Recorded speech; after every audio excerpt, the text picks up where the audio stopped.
अपने पिछले लेक्चर में हम लोग महावीर स्वामी के प्रारंभिक जीवन के बारे में बात कर रहे थे और अब हम लोग जैन धर्म की शिक्षाओं के बारे में बात करेंगे। जैन धर्म की शिक्षाएं उनके समृद्ध धार्मिक साहित्य में संरक्षित हैं। जैन धर्म ग्रंथों में प्राचीनतम जैन आगम साहित्य है जो कि तीर्थंकरों के केवल ज्ञान एवं वचनों पर आधारित माना जाता है। जैन आगम साहित्य में 12 अंग, 12 उपांग, 10 प्रकीर्ण, 6 छेद सूत्र, 4 मूल सूत्र, 1 नंदी सूत्र एवं 1 अनुयोग द्वार शामिल किए जाते हैं। इन संपूर्ण साहित्य में प्रमुख स्थान 12 अंगों का है।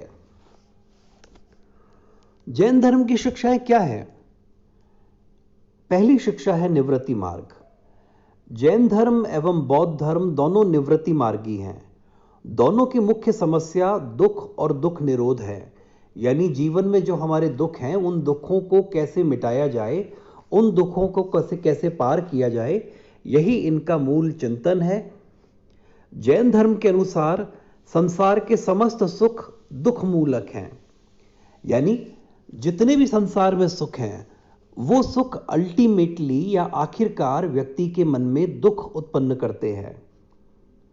आपको रसगुल्ला खाना अच्छा लगता है, आप खूब सारे रसगुल्ले खा लीजिए, और जब खूब सारे रसगुल्ले खाने के उपरांत आपका पेट गड़बड़ हो जाएगा तो वो आपके लिए, आपके शरीर के लिए, आपके मन के लिए दुख का ही सृजन करेगा। ऐसा जैन धर्म और बौद्ध धर्म दोनों ही मानते हैं। संसार में मनुष्य आजीवन तृष्णा से घिरा रहता है, उसके लिए कोई सुख शांति नहीं है। यदि सारी पृथ्वी भी किसी एक व्यक्ति की हो जाए तो भी उसे संतोष प्राप्त नहीं होगा। दुख का मूल कारण मनुष्य की कभी तृप्त न होने वाली तृष्णा है। मनुष्य को संसार का त्याग कर ज्ञान प्राप्त करना चाहिए, तभी उसे वास्तविक सुख मिल सकता है। तो जैन दर्शन और बौद्ध दर्शन बेसिकली निवृत्ति मार्गी हैं। हमारे यहां पर 2 प्रकार की विचारधाराएं रही हैं, एक तो है प्रवृत्ति मार्गी और दूसरा है निवृत्ति मार्गी।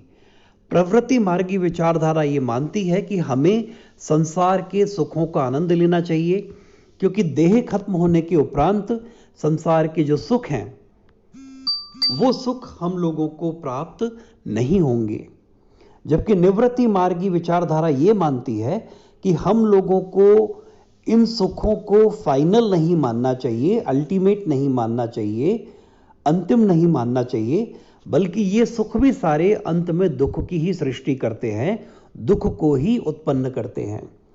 तो हमें क्या करना चाहिए? हम लोगों को सुखों का परित्याग करना चाहिए इन 2 विचारधाराओं के अनुसार, यानी जैन धर्म और बौद्ध धर्म के अनुसार, और हम लोगों को ज्ञान प्राप्ति में ही अपना संपूर्ण जीवन लगाना चाहिए। मनुष्य की इच्छाएं कभी पूरी नहीं हो सकती। जो एक राजा है, अगर वो संपूर्ण पृथ्वी को जीत ले, अगर संपूर्ण सृष्टि को वो जीत ले, तब भी उसकी इच्छाएं कभी पूरी नहीं होंगी। कितनी ही जमीन उसको दे दो, कितनी ही स्वर्ण मुद्राएं उसको दे दो, कितनी ही राजसी पोशाक उसको दे दो, कितने ही सुरापान के प्याले उसको दे दो, सुरा के प्याले दे दो पान करने के लिए, लेकिन उसकी इच्छाएं कभी भी किसी भी सूरत में पूरी नहीं होंगी। तो करना क्या चाहिए जैन धर्म और बौद्ध धर्म के अनुसार? करना यह चाहिए कि हमें अपनी इच्छाओं पर लगाम लगानी चाहिए, हमें अपनी इच्छाओं को, आकांक्षाओं को, कामनाओं को वश में रखना चाहिए और ज्ञान प्राप्त करना चाहिए। दूसरी शिक्षा है जीव और अजीव। जैन धर्म 7 तत्वों के अस्तित्व को अस्वीकार करता है: जीव, अजीव, आश्रव, बंध, संवर, निर्जरा और मोक्ष। इनमें से जीव और अजीव ये 2 नित्य एवं स्वतंत्र तत्व हैं। संपूर्ण जगत जीव और अजीव पर स्थिर है एवं इन दोनों के संयोग से ही सृष्टि का क्रम चलता है। जीव स्वभावतया नित्य चेतन, पूर्ण एवं अनंत ज्ञानमय है।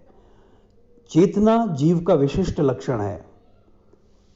जैन धर्म में भी जीव की अवधारणा वही है जो उपनिषदों में आत्मा की, लेकिन उपनिषदों में आत्मा की एकात्मकता मिलती है। जैन धर्म अनंत जीवों की सत्ता में विश्वास करता है। अजीव अचेतन है, चैतन्य रहित जड़ पदार्थ को अजीव कहा गया है। इसी प्रकार जैन धर्म बंधन, कर्म तथा पुनर्जन्म की बात करता है। अपने मूल रूप में जीव और अजीव दोनों एक दूसरे से स्वतंत्र और अलग हैं। बंधन का अर्थ है जीव का अजीव द्वारा आवरण या आच्छादन। कर्म एक कड़ी है जो जीव को अजीव से जोड़ती है। अजीव के जीव की ओर चलने की प्रक्रिया को जैन धर्म में आश्रव कहा गया है। इस आश्रव के कारण जीव अपना मूल स्वरूप भूलकर जन्म पुनर्जन्म के चक्कर में फंस जाता है। यह बंध या बंधन की ही अवस्था है। जैन धर्म ईश्वर की सत्ता में विश्वास नहीं करता। उसके अनुसार कर्म का सिद्धांत महत्वपूर्ण है और कर्म के कारण ही संसार का चक्र चल रहा है। मनुष्य के सारे सुख दुख कर्म के कारण ही मिल रहे हैं और कर्म ही मनुष्यों के जन्म मरण का कारण है। किए हुए कर्मों का फल भोगे बिना जीव का छुटकारा कभी नहीं होता।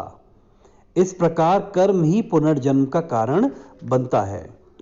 जैन धर्म के अनुसार मनुष्य को बंधन में डालने वाले कर्म 8 प्रकार के होते हैं। ज्ञान आवरणीय कर्म अर्थात वे कर्म जो ज्ञान को ढक देते हैं। दर्शन आवरणीय कर्म यानी वे कर्म जो सही दृष्टि को बाधित कर देते हैं। मोहनीय कर्म यानी वे कर्म जो मोह एवं भ्रम में डाल देते हैं। वेदनीय कर्म यानी वे कर्म जो तीव्र सुख दुख का कारण बनते हैं।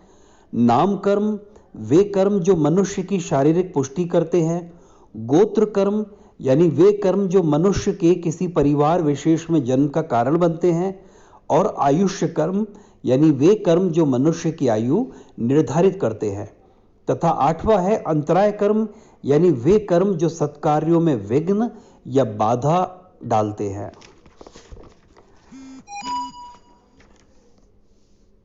इसी प्रकार जैन धर्म जो है वो संवर, निर्जरा एवं मोक्ष में विश्वास करता है। जैन धर्म के अनुसार किए हुए कर्मों का फल भोगे बिना जीव का छुटकारा नहीं होता। अतः मोक्ष प्राप्ति के लिए आवश्यक है कि मनुष्य अपने पूर्व जन्म के कर्म फल का नाश करे और इस जन्म में किसी प्रकार का कर्म फल संग्रहित न करे। नए कर्मों के आगमन की प्रक्रिया को रोकना, इसे जैन धर्म में संवर कहा गया है।